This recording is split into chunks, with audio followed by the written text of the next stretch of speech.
there's no such thing as writer's block. He said what that is performance anxiety that you've imposed on yourself because your expectations are too high.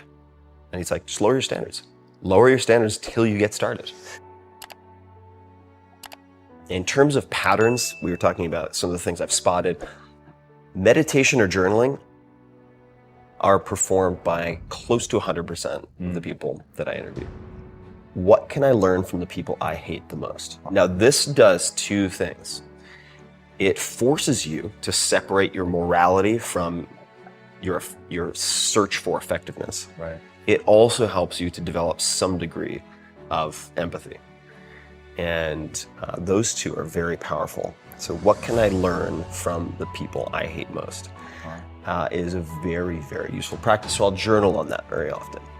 Are you being busy or are you being productive? What makes you angry was one of the key pieces of advice that I was given by a writer named Poe Bronson. When I asked him, what do you do when you have writer's block? He said, what makes you angry? Or just write that.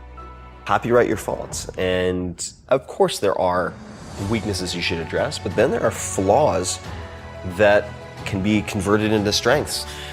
So I think that's another way to catalyze creativity or just creating anything, is to realize that some of your biggest flaws may in fact be assets.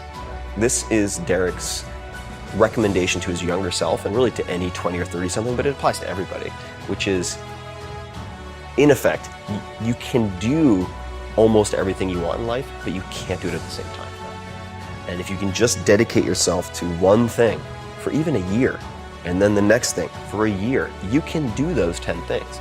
He said, when I start to get really stressed out, I just stop. Because I realize like 95% is enough for getting almost all of the results that I want and making it sustainable. The impact that I want to have on the world right now would be creating a benevolent army of super learners who test the impossibles. Are you hunting antelope or are you hunting field mice? And the story he would tell is that of a lion in the Serengeti. He's like, if you're always chasing field mice as a lion, you'll get a snack, you might even survive, but you might end up starving because you're getting these little Scooby snacks, that's not his words, mine, that make you feel good and give you the illusion of accomplishing something real.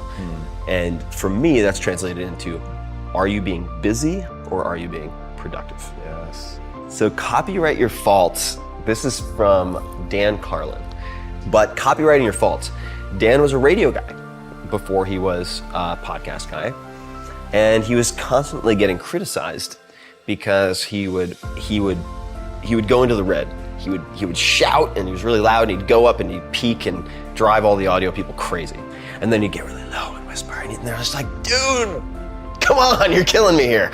Making my job really hard. And his supervisors at the time, they're like, look, kid, what people want is this like deep, dignified baritone voice for the radio. I don't have a voice for radio, so I can't do it. Later on, he had such a distinctive voice that people started complimenting him. And he's like, okay. So now this so-called weakness that he was unable to fix, so he didn't fix it. Not only that, but he avoided fixing it by having the intro guys. The guys would be like, please welcome, or please enjoy, blah, blah, blah, Dan Carlin. And he'd say, he shouts, he whispers, or something like that. He had the intro guy do a caveat so that he didn't have to change his personal style, which later then became this huge asset. And his term is copyright your faults. He's like, now if someone imitates me, he's like, that's my jam. He's like, that's my shtick. And so that could be a question you ask, right? How might some of my biggest weaknesses be strengths or assets? I think that's a very useful question to journal on, and which I tend to do just about every morning, is freehand journaling in what are called morning pages. But talking about creativity, morning pages we should talk about. Julia Cameron describes them as spiritual windshield wipers. And the way I would translate that is, when you do morning pages, and you might just be complaining, like your lesser self, your worst self coming out on pages, just bitching and moaning, is you get that out of your system for the day. So you don't have it ricocheting around your head like a stray bullet for the rest of your waking hours, interrupting everything else. You just trap it, you freeze it on paper. And that practice has been tremendously liberating.